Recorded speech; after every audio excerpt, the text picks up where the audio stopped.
Selamat datang di perkuliahan Mekanika Fluida.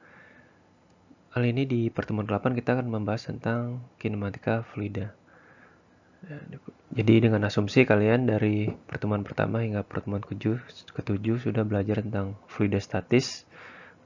Dari pertemuan kali ini hingga ke pertemuan ke-14 kita akan belajar tentang fluida dinamis. Yang pertama kita akan belajar tentang deskripsi Lagrangian dan Eulerian. Jadi kinematika itu adalah sebuah studi yang mempelajari tentang gerakan atau perpindahan. Jadi kinematika fluida adalah studi tentang bagaimana fluida itu mengalir dan bagaimana kita mendeskripsikan gerakan fluida tersebut. Nah, dari sudut pandang fundamental itu ada dua cara untuk mendeskripsikan suatu gerakan. Jadi cara pertamanya itu dan yang paling lazim adalah metode yang sudah seringkali digunakan dalam ilmu fisika. Jadi saya kan kalian sudah pelajari di mata kuliah fisika, yaitu dengan cara mengikuti jalur atau lintasan dari tiap-tiap objek yang diamati. Misalkan contohnya saja kita mengamati gerakan bola-bola di atas meja biliar. Jadi ketika ini ada beberapa bola, jadi misalnya kita ingin mengamati bola ini, kita akan lihat jalurnya atau lintasan yang akan dilewati bola ini ketika dipukul. Jadi kita akan hitung momentumnya, kecepatan atau percepatan itu bisa dilihat dan diamati langsung dari pergerakan bola-bola ini. Nah, dalam ilmu fisika, hukum Newton juga digunakan untuk mendeskripsikan pergerakan dari bola-bola tersebut dan kita bisa memprediksi secara akurat kemana bola tersebut akan berpindah dan bagaimana momentum dan energi kinetik dari bola-bola tersebut itu akan paling mempengaruhi satu sama lainnya. Kita bola ini dipukul mengenai bola ini, lalu dia lintasannya akan bergerak kemana itu kita bisa hitung secara langsung.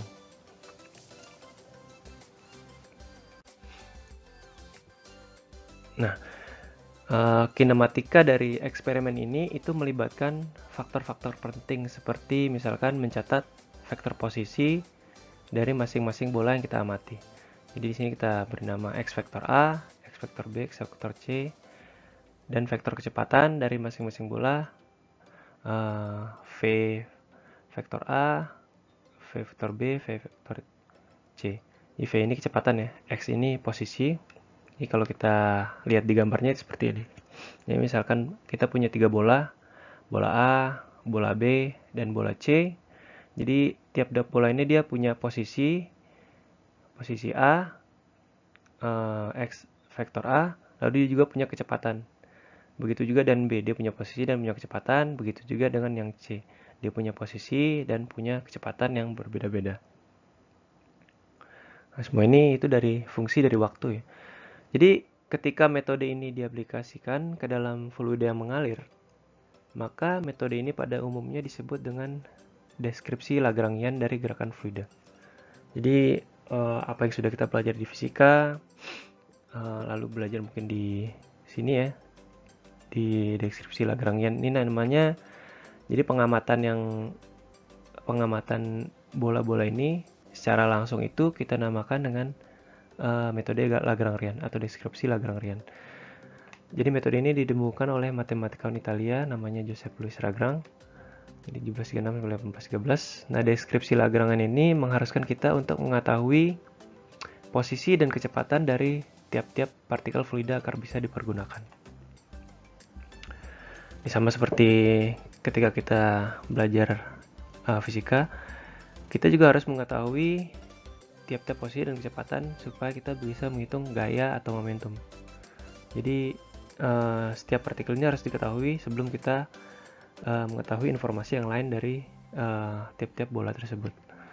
Nah, yang jadi masalah itu kalau dari perspektif mikroskopis, tetes air itu terdiri dari sekitar 1,67 kali 10 pangkat 21, ini sekitar 1000 triliun ya, molekul air yang secara kontinu saling bertabrakan dengan satu dengan yang lainnya. Jadi mirip dengan bola biliar.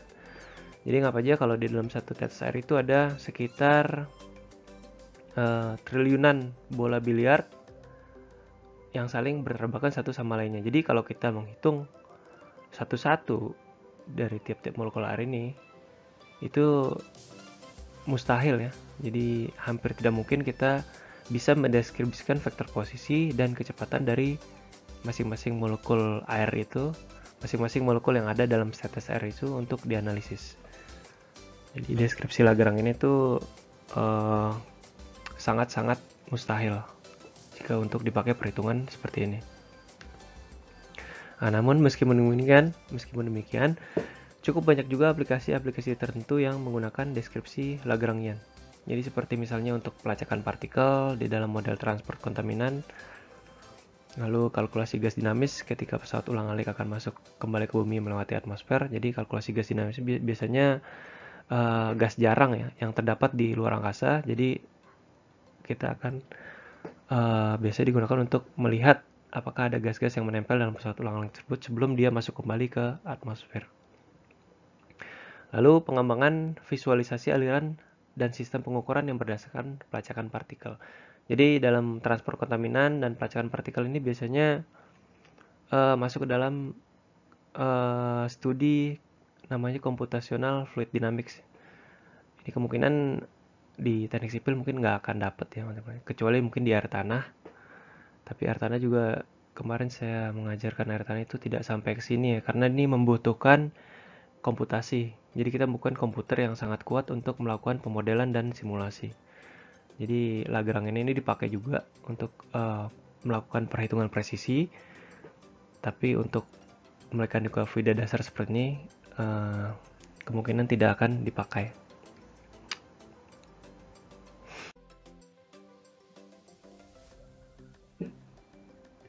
Metode kedua.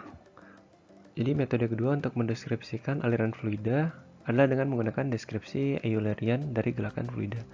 Jadi metode ini ditemukan oleh matematikawan Swiss Leonhard Euler 1707 sampai 1783. Dan teknik deskripsi Eulerian ini menggunakan sebuah area aliran atau flow domain.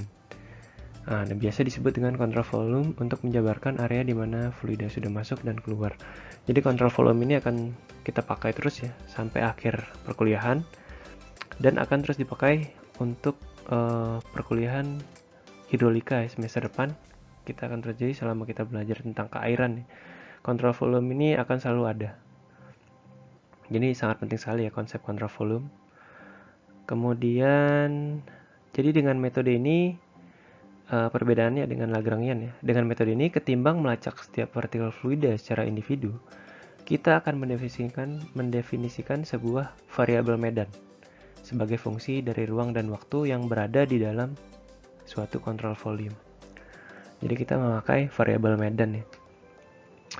Jadi variabel medan yang berada pada lokasi tertentu dan pada waktu tertentu adalah nilai variabel tersebut yang akan digunakan untuk merepresentasikan nilai dari keseluruhan partikel fluida yang kebetulan berada pada lokasi dan waktu tertentu tersebut. Jadi ini variabel medan ini, di dalam variabel medan misalkan ada triliunan atau miliaran atau partikel.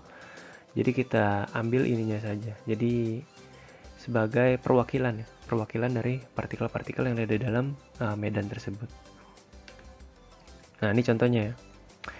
Jadi ini kontrol volume, ini yang garis titik-titik ini kontrol volume atau volume kontrol ya. Dan ini misalkan ada partikel. Jadi partikel ini dia punya posisi X, Y, Z, T. Jadi X, Y, Z ini posisi ya, ruang. T-nya ini waktu. Jadi ini koordinatnya. Nah, dia posisi, dia punya koordinat dan waktu. Dan kecepatannya juga dia memiliki koordinat ruang dan waktu. Jadi di sini dalam kontrol volume, di sini ada partikel. Jadi contohnya seperti ini ya. Kontrol volume. Nah, sebagai contoh ada beberapa variabel medan yang cukup lazim digunakan dalam mekanika fluida, yaitu medan tekanan, medan kecepatan, dan medan percepatan. Nah, jika variabel medan ini kita jabarkan ke dalam rumus aliran fluida yang menggunakan koordinat kartesius 3 dimensi, itu maka rumusnya bentuknya akan seperti ini. Ini medan tekanan P, dengan P dalam kurung X, Y, Z, T yang dijelaskan. Jadi ini P-nya artinya tekanan ya, atau kalau bahasa Inggrisnya itu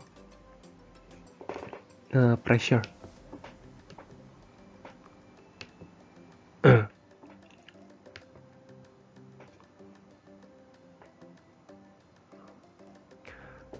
Lalu medan kecepatan. Medan kecepatan ini V ya, vektor V sama juga seperti di atas, dia punya koordinat X, Y, Z dan T waktu. Jadi mungkin ini P ini sama dengan pressure ya, dalam bahasa Inggris artinya atau tekanan. Ini V ini velocity atau kecepatan ya.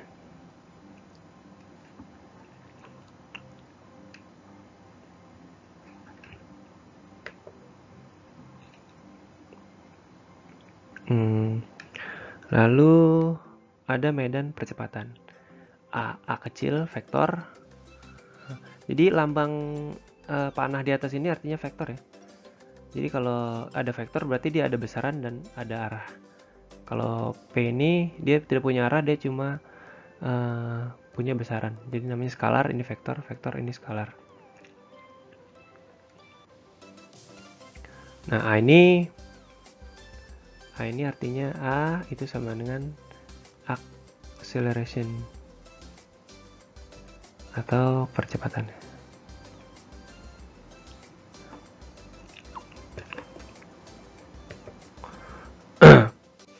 Oke, jadi ini yang lazim digunakan ya. Jadi ada medan tekanan, ada medan kecepatan, dan medan percepatan. Nah, beberapa variabel medan tersebut dan yang lainnya itu mendefinisikan apa yang disebut dengan medan aliran. Jadi medan-medan tadi itu namanya medan aliran.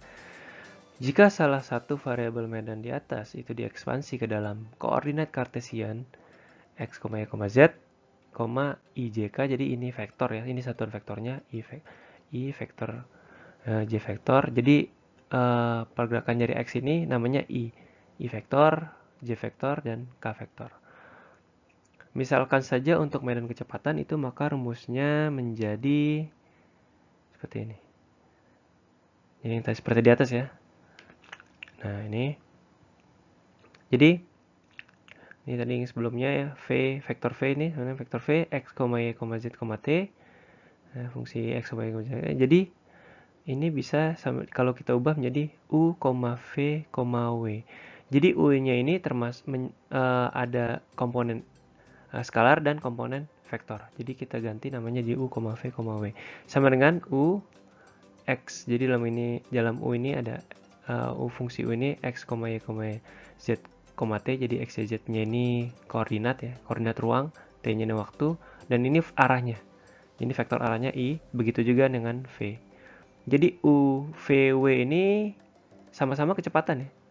Jadi U, V, W ini kecepatan. Cuma U ini kecepatan yang arahnya I. Sementara V ini kecepatan yang arahnya J. Dan W ini kecepatan yang arahnya K. Jadi kalau misalnya dalam ruang 3 dimensi ya, seperti ini misalkan ya. 3 dimensi saya gambar seperti ini aja. Jadi misalkan yang I itu ke kanan. Jadi ini misalnya X.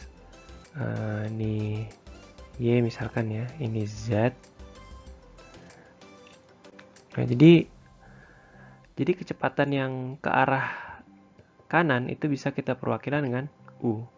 Jadi U ini akan ke kanan, sementara V-nya itu akan ke atas, dan Z-nya itu akan ke arah Z. Jadi untuk setiap U, V, ini bukan Z ya, ini bukan Z, ini W harusnya. Ini ini W ya, ini W. Jadi U itu ke kanan, V itu ke atas, W itu ke arah Z. Nah, di sini U, V, W, Z. Jadi kecepatan itu ada 3 komponen ya. Di dalam koordinat 3 dimensi itu ada 3 komponen. Jadi yang ke arah X ini itu kecepatan U, yang ke arah Y itu kecepatan V, dan yang ke arah Z itu kecepatan W. Nah ini kita deskripsikan seperti ini. Jadi U VW, U X semuanya ditambah. Jadi ini resultan ya, hasil dari resultan kecepatan ini menjadi vektor V. Ini harusnya sudah kalian pelajari ya. Saya harap kalian sudah pelajari di kalkulus 2 atau kalkulus 1, saya lupa ya. Jadi ini harusnya kalian sudah pelajari. Jadi di sini kalian tinggal mengaplikasikan saja. Oke, jadi kita lanjutkan. Jadi ekspansi rumus ke dalam koordinat kartesian seperti di atas ini juga bisa dilakukan kepada medan yang lainnya. Jadi bukan hanya kecepatan aja, jadi bisa percepatan, tekanan, dan jenis variabel medan yang lainnya. Itu bisa juga gaya, momentum, itu bisa ya. Ini kita hapus dulu, bentar. Oke.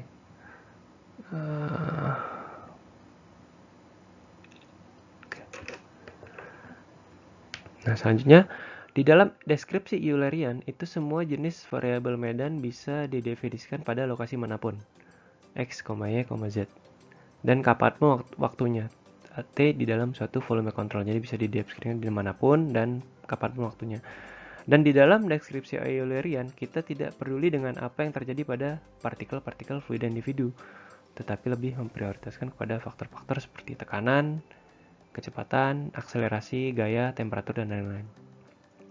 Jadi tidak seperti hukum Newton yang sudah kalian pelajari di fisika ya. Jadi kita amati per objek atau per partikel kecepatannya seperti apa, tapi kita di sini cuma peduli dengan apa yang terjadi di keseluruhan partikel-partikel tersebut. Jadi kita cuma peduli dengan variabel medannya saja, atau yang disebut dengan kontrol volume control.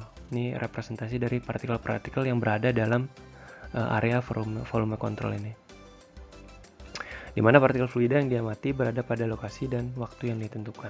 Itu bedanya. Nah, untuk lebih jelasnya ini analoginya. Jadi sebagai analogi untuk membedakan antara deskripsi Lagrangian dan Eulerian adalah misalkan saja ada seseorang berdiri di pinggir sungai dengan sebuah prob pengukur dan ingin melakukan pengukuran pada sungai tersebut. Jadi jika orang tersebut itu menggunakan deskripsi Lagrangian, maka dia akan melempar prob tersebut ke sungai dan mengamati sifat dan karakteristik prob tersebut setelah terbawa arus sungai. Jadi dia lempar dulu ke sungai, pengukurannya nanti dia amati probnya. Apakah dia belok kanan, apakah dia belok kiri, apakah dia terbawa arus, apakah dia ke pinggir, itu dia amati setelah dia lempar ke dalam arus. Tapi sebaliknya jika orang tersebut menggunakan deskripsi Eulerian, maka dia akan meletakkan prob pada lokasi tertentu di sungai, kemudian hanya mengamati sifat dan karakteristik prob pada lokasi tertentu itu saja. Jadi mungkin di sini coba saya gambarkan ya. Bentar.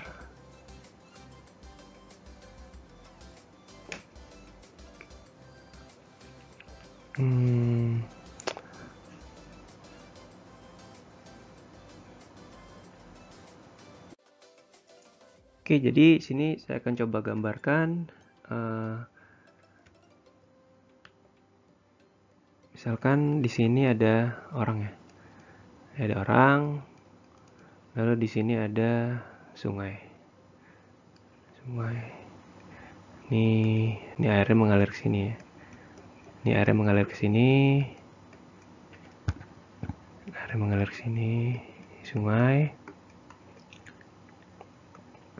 Lalu dia memiliki prob pengukur di sini.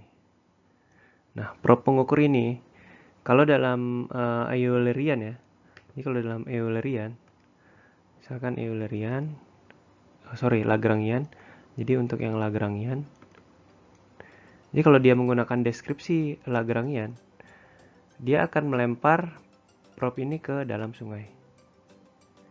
Jadi ini misalnya prob dilempar, dan ketika dilempar dia akan terbawa arus. Jadi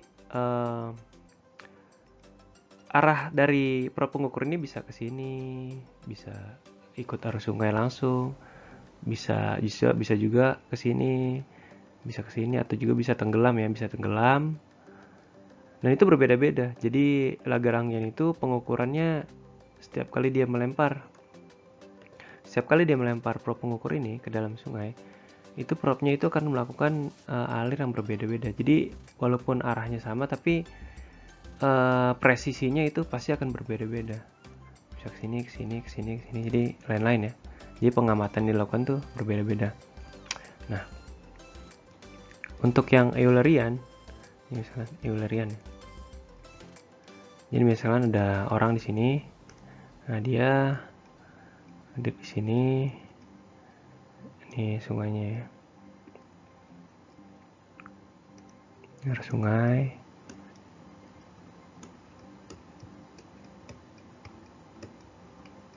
Nah, di Eulerian dia hanya dia meletakkan probe-nya ini pada lokasi tertentu. Misalkan dia milih lokasi yang di sini. Misalkan lokasi yang di sini. Nah, lalu dia letakkan probe-nya ini di sini. Ini probe pengukurnya di sini. Jadi pada posisi ini dan waktu tertentu dia akan melakukan pengukuran hanya di sini saja. Entah pengukurnya diikat ke pohon atau ditaruh dipasang batu ya. Jadi dia khusus mengukur area di volume kontrol ini saja. Jadi dia mengukur kecepatan, mengukur percepatan, mengukur tekanan hanya pada area ini saja. Sedangkan yang di Lagrangian dia mengukur arus ini tergantung dari probe yang di bawahnya. Jadi misalnya probe di sini mungkin tekanan kecepatannya berapa, percepatan berapa, berbeda-beda ya. Ini berbeda-beda. Nanti setelah dia ketemu banyak baru dia ambil, ditambahkan, lalu disimpulkan berapa kecepatan sungainya, berapa tekanannya, dan lain sebagainya. Kalau di Eulerian dia hanya mengambil satu saja perwakilan kontrol volume. Ini bedanya ya. Jadi ini bedanya antara Lagrangian seperti itu ya. Lagrangian ini dilempar, sedangkan Eulerian itu cuma satu posisi. Ya, jadi gitu ya. Jadi bedanya seperti itu. Beda perbedaan dasar dari Lagrangian dengan Eulerian tuh seperti itu. Kita hapus dulu sebentar.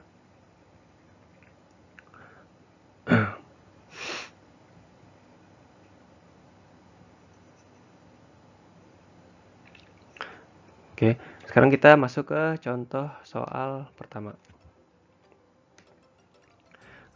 Sebuah medan kecepatan 2 dimensi yang alirannya mantap atau steady. Ini mantap ini artinya kecepatannya stabil ya, tidak berubah. Kecepatan tidak berubah, tekanan tidak berubah, viskositas massa jenisnya tidak berubah nih, namanya steady. Dan massa jenisnya konstan. Jadi kalau massa jenis konstan itu namanya incompressible. Dijabarkan dengan ini. Ya, vektor V itu sama dengan U, V. Jadi di sini cuman dua koordinat 2 dimensi ya. Jadi cuma 2 dimensi, jadi cuma ada U sama V. Nah, dijabarkan seperti ini. 0,5 plus 0,8 X ini kecepatan yang arah I. Vektor I plus 1,5 kurang 0,8 Y ini vektor J, arah J. Di mana koordinat X dan Y-nya dalam satuan meter dan besaran kecepatannya dalam meter per second. Nah, pertanyaannya, tentukan apakah ada titik stagnasi di dalam medan aliran tersebut dan jika ada, di mana letaknya. Jadi, sebuah titik stagnasi itu didefinisikan sebagai sebuah titik di dalam medan aliran di mana kecepatannya adalah 0. Jadi, dalam aliran tadi, misalnya dalam sungai itu ada satu titik itu di mana medan aliran itu ada medan aliran itu yang di mana kecepatan itu 0. Jadi, pertanyaannya apakah ada? Apakah ada titik ini, apa ada, apa enggak ya? Titik sana ini dengan kecepatan 0. Lalu yang kedua, pertanyaan kedua itu gambarkan vektor kecepatan di beberapa lokasi di dalam area antara koordinat X sama dengan min 2 meter hingga X sama dengan 2 meter dan Y sama dengan 0 meter hingga Y sama dengan 5 meter. Jadi ini X-nya dari min 2 sampai 2, terus Y-nya dari 0 sampai 5. Mendeskripsikan juga kualitatif medan alirannya. Oke, kita jawab dulu yang pertama ya. Oke, jadi solusinya diketahui pertama bahwa alirannya mantap dan incompressible. Kedua, alirannya adalah 2 dimensi dan tidak ada komponen kecepatan Z dan tidak ada variasi dari U atau V dengan Z. Nah, karena V itu adalah sebuah vektor, maka semua komponennya itu harus sama dengan 0. Agar vektor V ini sama itu sendiri menjadi 0. Sehingga kita bisa menjabarkan persamaan pada soal di atas dengan hasilnya harus sama dengan 0. Jadi ini untuk mencari titik stagnasi ya. Jadi kita harus samakan karena dia yang diminta. Karena titik stagnasi itu adalah titik di mana kecepatannya itu sama dengan 0. Maka untuk mencarinya V-nya ini harus sama dengan 0. Ini persamaan yang di atas ya. Ini persamaan soal yang di atas. Nah, titik stagnasi. Nah, ini yang pertama nih. Ini U. Jadi ini 0,8 plus 0,5 plus 0,8x ini kita samakan 0. Nah, hasilnya x sama dengan minus 0,2625. Nah, kita ketemu nih koordinat x-nya. Ini segini. Lalu kita cari yang V-nya. Ini yang V 1,5 minus 0,8-nya sama dengan 0. Nah, di sini ketemu koordinat y-nya. Jadi koordinat x, koordinat y. Nah, jadi jawabannya adalah iya. Jadi ya ada titik stagnasi. Terdapat sebuah titik stagnasi pada medan aliran tersebut yang terletak pada koordinat ini ya. Koordinat x sama dengan minus 0,625 m dan y sama dengan 1,875 m. Nah, sekarang kedua, untuk menggambar sketsa medan aliran, komponen kecepatan dari koordinat x dan y bisa dihitung menggunakan persamaan di atas untuk beberapa titik x y di area yang sudah ditentukan. Jadi kita tinggal masukkan aja, coba-coba. Jadi titiknya. Nah, di sini dikasih tahu ya, misalkan pada titik x sama dengan 2m. Jadi misalkan, jadi dicoba-coba aja. Jadi untuk menggambar ini kita perlu tahu. Jadi pada titik ini kecepatan berapa, pada titik ini kecepatan. Jadi kita ambil misalkan di sini x sama dengan 2 meter, y-nya sama dengan 3 meter. Jadi setelah kita hitung ya, 2-nya kita masukin sini. Kita masukin ke u-nya ini. Hasilnya itu komponen kecepatannya U ini 2,10 meter per second. Lalu kita masukkan Y-nya ini ke dalam V, itu hasilnya minus 0,9 meter per second. Nah, ini adalah vektor kecepatan U, ini adalah vektor kecepatan V. Jadi ini yang misalkan ini yang ke arah X, ini yang ke arah Y. Nah, sehingga besar kecepatan pada titik tersebut setelah kita gabung komponennya adalah 2,28 meter per detik. Jadi ini resultan ya. Jadi kita seperti yang sudah tadi saya jelaskan sedikit ya. Jadi ini yang ke sini, yang ke sumbu X ini U. Jadi U-nya di sini 2,10 meter per detik. Sedangkan yang V yang ke arah Y, yang ke koordinat Y itu besarannya V sama dengan minus 0,900 meter per detik. Nah, ini kita mencari resultannya. Jadi untuk mencari ketemu ini itu kita cari resultan dari vektor ini dan vektor ini. Jadi cari resultan tuh sangat gampang ya. Jadi udah pakai Pythagoras aja. Jadi kita 2,10 itu kuadrat ditambah minus 0,90 kuadrat di akar. Ini Pythagoras ya. Jadi kita cari resultan dari kecepatan ini ya. Untuk mencari resultan ini kita cari seperti ini, itu hasilnya sama dengan 2,28 meter. Oh, sorry. Ini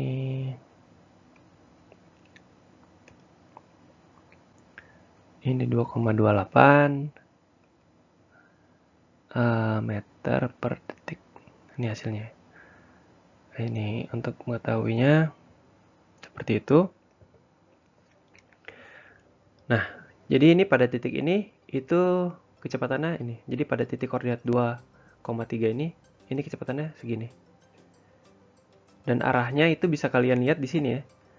Jadi kalau misalkan ini positif diarah ke kanan, kalau dia negatif berarti diarahnya ke bawah. Berarti kalau misalkan kita gambarkan di sini itu ke sini 2,1, ke bawah 0,9. Seperti ini ya, misalkan ya seginilah kira-kira. Berarti kalau digabung itu sekitar seperti ini ya. Jadi kayak gini ya kecepatannya. Nah, jadi seperti ini. Jadi ke sini. Jadi arahnya ke sini lah kira-kira. Ya, arahnya ke sini. Kemudian kita cari beberapa titik lainnya. Jadi kalau mau cari gambarkan, kalian tes aja misalkan 4,5 lah, atau di sini 4, di sini 5, atau di sini 1,7, di sini 2, misalkan 2,1 di sini, atau berapapun titiknya. Terus cari ininya, komponen ininya, cari UV, terus cari arahnya. Terus kalian gambarkan sedikit seperti ini. Nah, nanti hasilnya itu jadi dari koordinat 2,2 meter, 3 meter dan beberapa titik koordinat di lokasi yang lain. Vektor kecepatan itu bisa digambarkan secara grafik seperti gambar di bawah ini. Ini seperti ini ya. Jadi yang 2,3 nih, 2,3 nih. Nah, ini nggak beda jauh ya dari yang kita gambar sebelumnya, di kesini ya. Nah, kalau kalian cari titik ini, titik ini, titik ini, titik ini, itu gambarnya seperti ini. Titik ini, nanti gambarnya seperti ini. Ini kalau udah kamu gambar, kalian tinggal gambar seperti ini alirannya. Nah, ini ketemu alirannya tuh ke sini ya. Jadi alirannya terkumpul di sekitar area ini. Nah, aliran fluida tersebut itu bisa dideskripsikan sebagai aliran titik stagnasi, di mana alirannya masuk dari atas dan bawah dan menyebar ke arah kanan dan kiri membentuk garis simetri horizontal pada titik Y sama dengan 1,875 meter. Ya di sini ya, ini titik stagnasi, di sini garis horizontalnya, jadi pada titik ini dia menyebar. Jadi pada titik ini dia menyebar alirannya. Kalau di sebelah sini dia ke kanan, kalau di sebelah sini dia ke kiri. Nah, jika kita lihat area aliran yang digelapkan seperti ini, maka medan aliran ini seperti membentuk aliran yang konvergen dan dipercepat dari arah kiri dan ke kanan.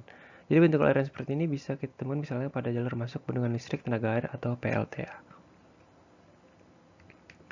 Nah, jadi aliran seperti ini misalkan di sini ya. Ini aliran, ini bendungan listrik, ini PLTA gambarnya. Jadi pada jalur masuk seperti ini alirannya seperti ini. Jadi dia masuk seperti ini dari atas, dari bawah dia ke atas, lalu ke sini, di atas di bawah, lalu ke sini. Jadi seperti itu ya. Jadi ini gambarnya dan ini aplikasinya. Nah, sekarang kita masuk ke kita akan membahas tentang medan akselerasi.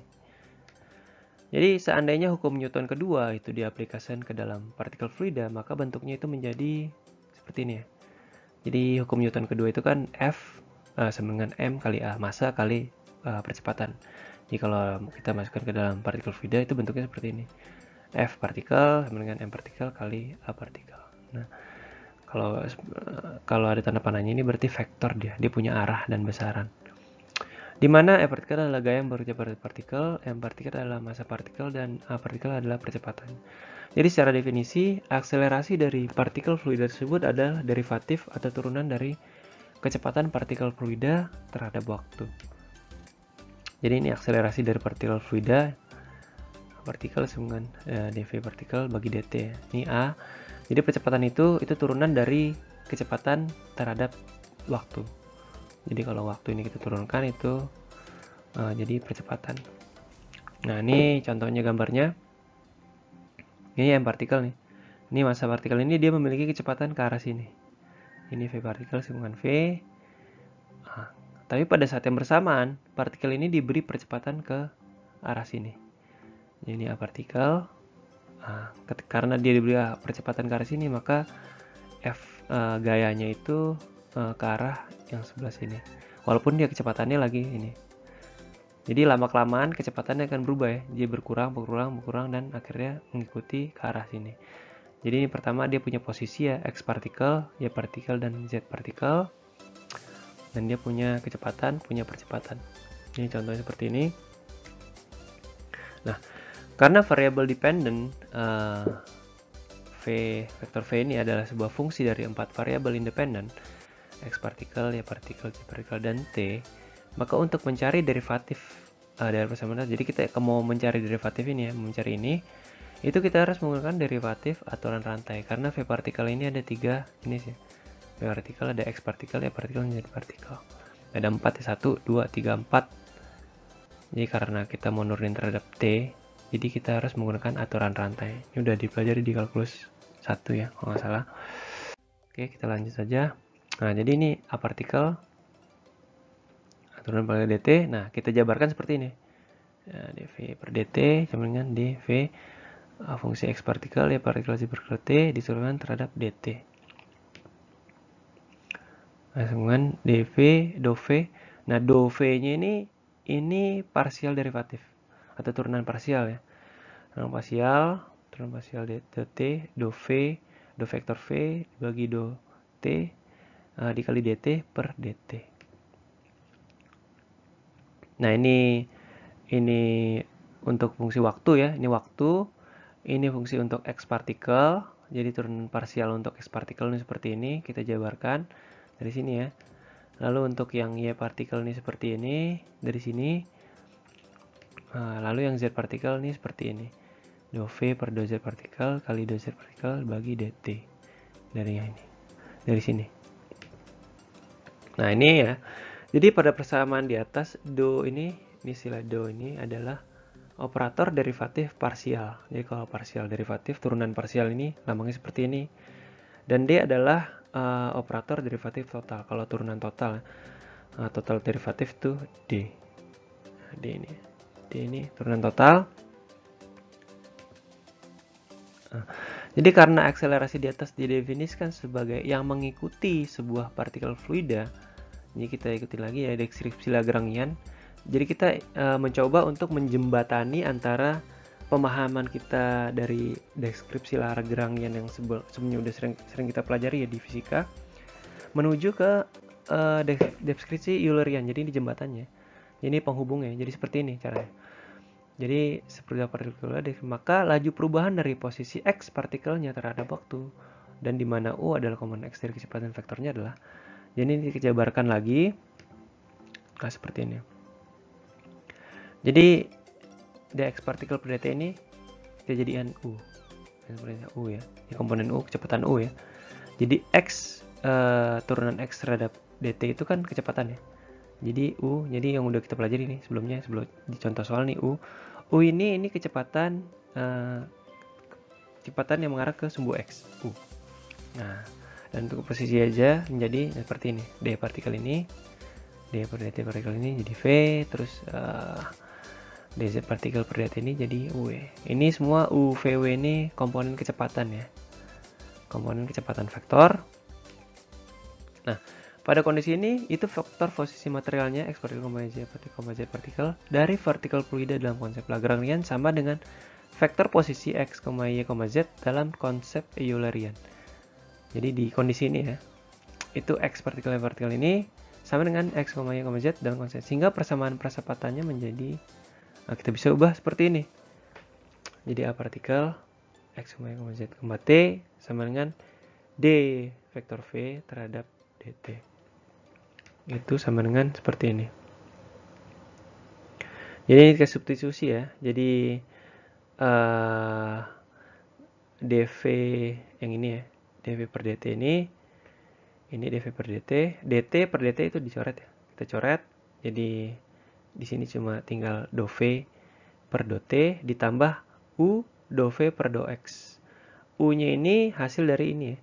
Jadi di sini dx partikel per dt itu kita diubah jadi u. Jadi di sini u do vektor v per do x ditambah v do vektor v per do y ditambah w do vektor v per do z. Jadi ini kita substitusi. Jadi persamaan yang ini ya, persamaan ini berubah menjadi seperti ini.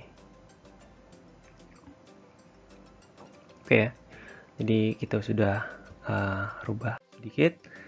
Lalu persamaan percepatan di atas itu tadi yang sebelumnya itu dapat disederhanakan bentuk penulisannya dengan menggunakan operator del atau operator gradien. Jadi operator gradien ini operator diferensial vektor ya. Saya nggak tahu ya apa kalian sudah dapat ya di kalkulus 2 ya. Tapi ini operator gradien jika didefinisikan ke dalam koordinat kartesius itu sebegini. Tapi nggak cuma sebentar kok. Jadi ini nggak rumit ya. Ini malah sebenarnya mempermudah dalam perhitungan ya, operator del, operator gradien ini. Nah, jadi operator del atau operator gradien itu bentuknya seperti ini. Jadi seperti delta kebalik, terus di atasnya ada tanda panah. Ini vektor ya. Ini menandakan bahwa dia vektor. Nah, dan ini kebalik jadi karena operator diferensial vektor. Jadi dia kebalik operator del. Jadi sama dengan, jadi definisinya seperti ini. Jadi operator del itu seperti ini. Di dalam kurung do per do x, do per do y, do per do z. Nah, ini koordinatnya. Nah, kalau kita ubah jadi seperti bentuk resultan, dia itu seperti ini. Jadi do per do x dengan arah i vektor i, ditambah do per do y vektor j ditambah do per do z vektor k. Jadi ini penjabarannya seperti ini. Nah, kalau kita aplikasikan ke dalam rumus sebelumnya, jadi maka persamaan percepatan dari sebuah partikel fluida yang ditunjukkan sebagai sebuah variabel medan adalah seperti ini ya. Yang tadi yang di atas ya, sebelumnya di halaman sebelumnya itu seperti ini. dv per do t itu kalau kita ganti seperti ini, masukkan seperti ini.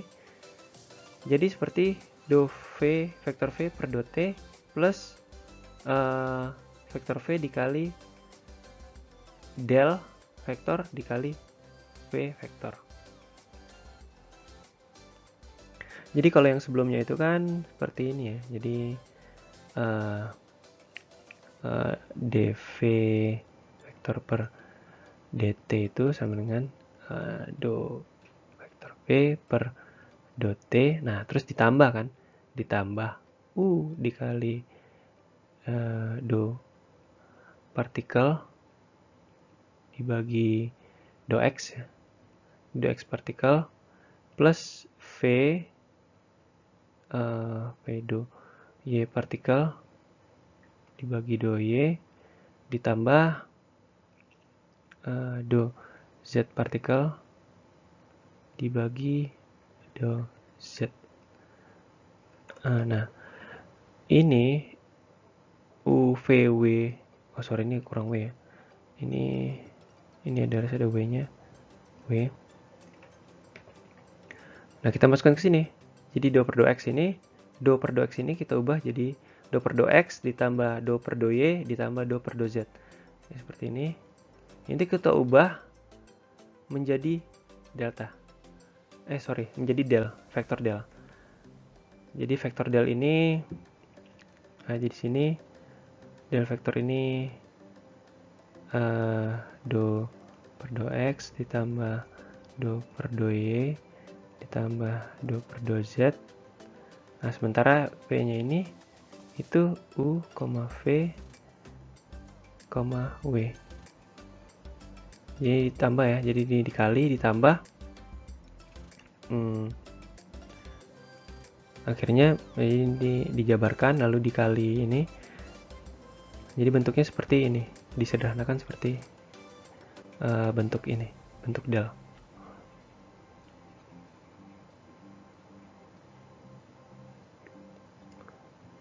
Oke.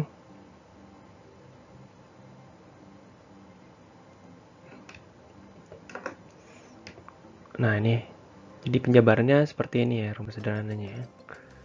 Do v per do t plus vektor p di dot del vektor dikali vektor v. Nah, di dalam koordinat kartesius, maka komponen-komponen vektor akselerasinya adalah seperti ini. Jadi kalau dalam koordinat kartesius, nah seperti ini ya.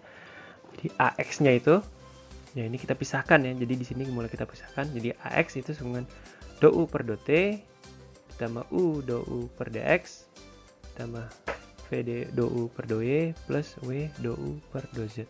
Ini untuk yang x, ini untuk percepatan x, ini untuk percepatan yang y, nah ini untuk percepatan yang z. Jadi kita lihat di sini ya, kalau yang x itu ini turunan, kita memakai turunan u semua ya, turunan u semua, karena u itu kecepatan dalam arah i, terus v ini kecepatan dalam arah j, ini kecepatan w ini kecepatan dalam arah k. Oke, ini koordinat kartesiusnya. Kemudian ada yang namanya derivatif material.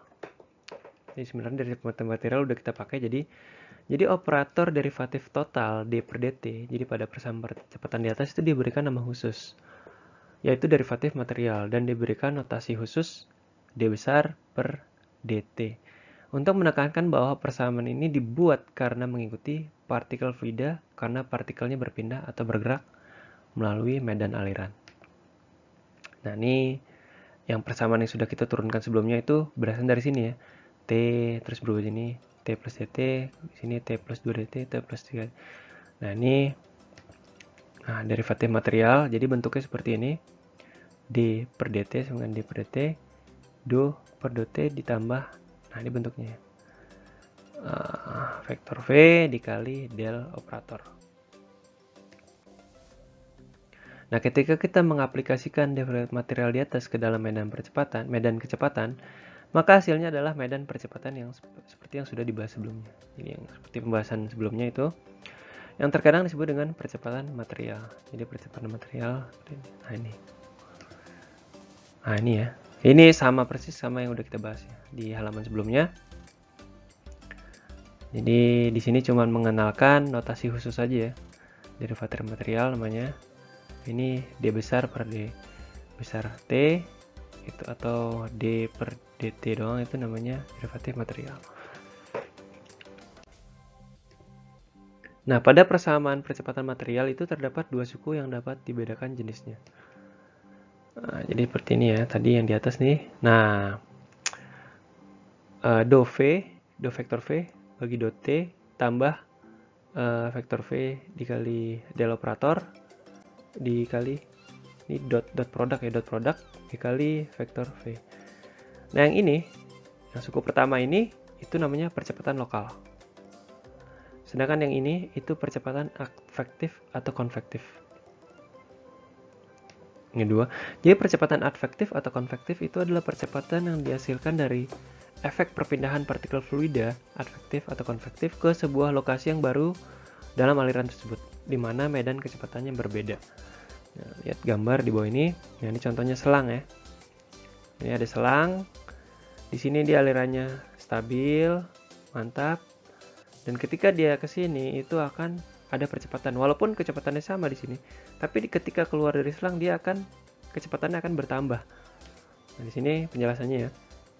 Jadi aliran air melalui nozzle atau mulut selang menggambarkan bahwa partikel cairan itu dapat berakselerasi, bahkan dalam aliran yang steady atau mantap. Dalam contoh ini, kecepatan keluar dari air itu jauh lebih tinggi dari kecepatan air dalam selang, menyerahkan bahwa partikel cairan telah dipercepat meskipun alirannya mantap. Jadi kita mendefinisikan istilah mantap dalam kerangka referensi Euler ketika properti atau sifat di titik manapun di medan aliran tidak berubah terhadap waktu. Jadi seperti yang sudah sebelumnya, jadi aliran steady atau mantap itu, ini kecepatannya tidak berubah. Jadi tetap berubah kecepatannya, temperatur juga tetap, tekanannya tetap, masa jenisnya nggak berubah, itu namanya steady ya. Tapi ketika dia masuk ke sini, itu ternyata kecepatan yang sini tiba-tiba berubah menjadi cepat. Jadi kecepatan air yang ini sama ini tuh lebih besar yang ini, itu menandakan ada percepatan. Nah, percepatan yang menyebabkan kecepatan yang meningkat ini itu namanya percepatan advektif. Ya, ini namanya. Gitu ya. Jadi percepatan advektif tuh di sini bedanya. Jadi kita masukin lokasi baru, atau dia bertambah, ini advektif. Oke, jadi derivatif material juga biasa diaplikasikan untuk sifat-sifat fluida yang lain selain kecepatan. Ini misalkan derivatif material untuk tekanan itu bisa dituliskan dengan seperti ini ya. Jadi derivatif material untuk tekanan ini seperti ini ya. Jadi hampir sama dengan kecepatan, tapi dia cuma beda di sini. Di sini P, di sini P. Jadi D besar P per dt, bedanya dengan do P per do T ditambah vektor V dot produk dikali operator del, baru dikali P. Jadi kalau kecepatan kan tadi di sini V, di sini V. Jadi bedanya di sini aja ya. Nah, ini kesimpulannya. Jadi gambarannya seperti ini. Jadi kalau derivatif material tuh D per dt, jadi derivatif material selalu ada dua suku. Jadi penurunan material ini selalu ada suku. Ada yang lokal. Jadi kalau lokal ini hanya turunan terhadap fungsi waktu ya, cuma turunan terhadap fungsi waktu. Sementara yang advektif itu harus melalui proses dot product dengan kecepatan, dengan vektor kecepatan. Ini namanya advektif. Jadi derivatif material itu selalu ada dua, ada lokal, ada advektif. Oke, jadi gitu ya konsep sederhananya. Nah, sekarang kita masuk ke contoh soal yang kedua. Nah, pertimbangkan medan kecepatan dua dimensi yang mantap incompressible dari contoh soal 1 sebelumnya. Jadi soalnya ini ya, ini contoh soal yang satu ya, ini masih sama. Seperti ini, dua koordinat posisi, X dan Y. Nah, pertanyaannya hitung percepatan material pada titik X sama 2M, Y sama dengan 3M. Nah, terus B, buat sketsa vektor percepatan material pada data nilai min X dan Y, nilai X dan Y seperti pada contoh soal 1. Nah, ini solusinya. Diketahui bahwa alirannya mantap dan inkompresibel. Kedua, diketahui pertama bahwa alirannya mantap dan inkompresibel. Kedua, alirannya adalah dua dimensi dan tidak ada komponen kecepatan Z dan tidak ada variasi dari U atau V dengan Z. Nah, menggunakan medan kecepatan pada contoh soal 1 dan persamaan untuk komponen percepatan material dalam koordinat kartesius, kita bisa menuliskan ekspresi untuk komponen posisi X dan posisi Y pada vektor percepatan dengan cara seperti ini. Nah, X ini ya. Ini koordinat kartesius ya, do U per do T ditambah U do U per do X ditambah V do U per do Y ditambah W do U per do Z. Jadi U-nya ini karena kita mencari percepatan X, jadi kita harus menurunkan dari fungsi U. Nah, yang ini do U per do T itu 0. Ya, karena di sini di kecepatan itu tidak ada waktu ya, tidak ada komponen waktunya. Jadi turunan dari do U-nya ini 0. Sementara yang ini, nah ini U-nya ini, nah ini pasangan U ya. Jadi tadi U-nya 0,5 plus 0,8 X. Sementara do U per do X, jadi kalau ini kita turunkan terhadap X, itu hasilnya 0,8. Jadi 0,5 plus 0,8 X dikali 0,8. Nah ini ininya komponennya. Sementara yang V, nah ini yang V-nya tadi, ini kecepatan yang arah Y-nya 1,5 dikurang 0,8 Y. Ini V-nya. Sementara do U per do Y, jadi do U ini kita turunkan terhadap Y. Jadi sini nggak ada komponen Y, jadi nggak ada komponen Y berarti hasilnya 0. Jadi ini dikali 0. Nah sekarang do Z, nah Z nggak ada ya. Jadi Z itu komponen Z nggak ada berarti hasilnya 0. Nah ini hasilnya. Ini ditambah ini sebenarnya ini tambah ini hasilnya 0,4 plus 0,64 X meter per second kuadrat. Nah ini hasilnya ini. Jadi komponen percepatan X itu ini penggambaran ini. Nah, dan sekarang kita cari yang komponen percepatan Y nya. Do V per do T ditambah U do V per do X ditambah V do V per do Y ditambah W do V per do Z. Sama seperti di atas, kita cari lagi do V per do T itu dalam fungsi ini nggak ada ya, nggak ada T, berarti hasilnya 0. Sementara di sini itu 0,5 plus 0,8 X, ini U. Terus kita turunkan V-nya ini ya, fungsi V-nya tadi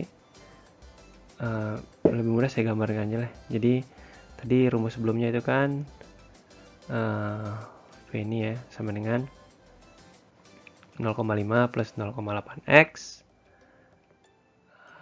Ini vektor I, terus tambah 1,5 minus 0,8 Y, ini J.